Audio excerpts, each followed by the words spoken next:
নেওয়ার জন্য মাতার বাড়িতে এলাম, আর ফটো নেব না এটা কখনো হয়? তো বন্ধুরা মিলে তারপর দেখা যাক কি করা যায়। তো হ্যালো বন্ধুরা, কেমন আছো তোমরা সবাই? আশা করছি তোমরা সবাই অনেক ভালো আছো। তো আমার আজকের এই ছোট্ট ব্লগে তোমাদের স্বাগতম।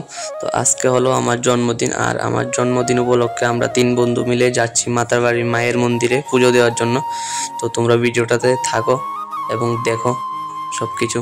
আমরা এখন মাতার বাড়িতে এসে পড়েছি এবং মায়ের উদ্দেশ্যে কিছু ভোগ নিচ্ছি, তারপর যাব মাতার বাড়ির উপরের দিকে।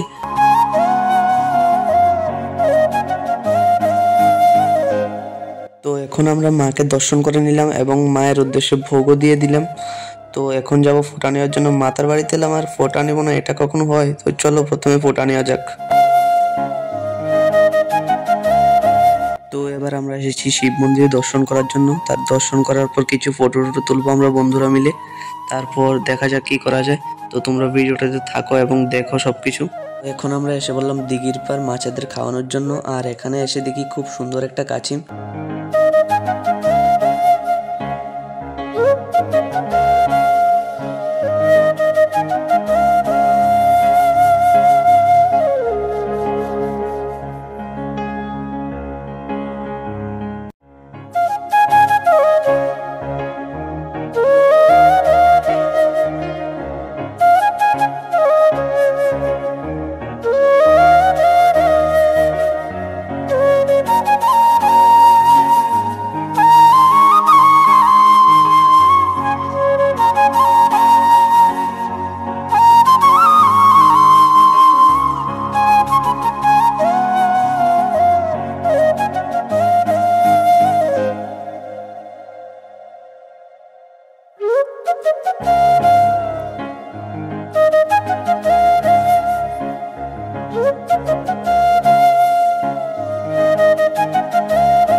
তো বন্ধুরা, আজকের ব্লগটা কেমন লাগছে তোমরা অবশ্যই কমেন্টে কয়ে দিবা।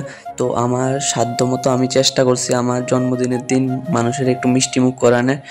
তো যদি এই ব্লগটা এক ফুটা ভালো লেগে থাকে প্লিজ লাইক কমেন্ট শেয়ার আর সাবস্ক্রাইব করো। যারা ফেসবুকে দেখতেছো তারা ফলো করে দাও অবশ্যই। তো চলো দেখা হইতেছে একটা নতুন ভিডিও লইয়া।